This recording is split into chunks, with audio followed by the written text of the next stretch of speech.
Early breakup of sea ice can cause catastrophic breeding failure, says THÇNG.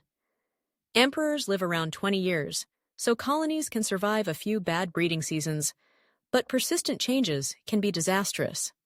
What's more, emperors molt every year in January or February. The birds would freeze to death if they tried to swim during the 30 or so days it takes to grow new feathers, so they must find ice floes to shelter on that are large enough to survive this period. This may be an even more demanding period in the emperor's lives than the winter, because they have little time to fatten themselves up beforehand.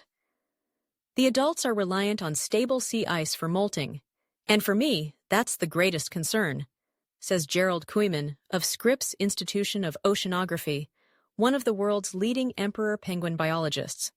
They don't have any options, they have to molt.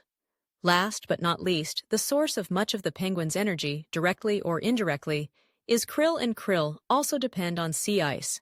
Young krill shelter and feed under it.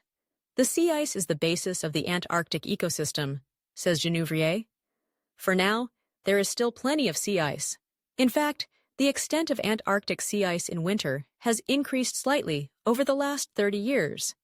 This has been caused by stronger winds blowing sea ice further away from the land, with more ice forming in the open water exposed by this movement.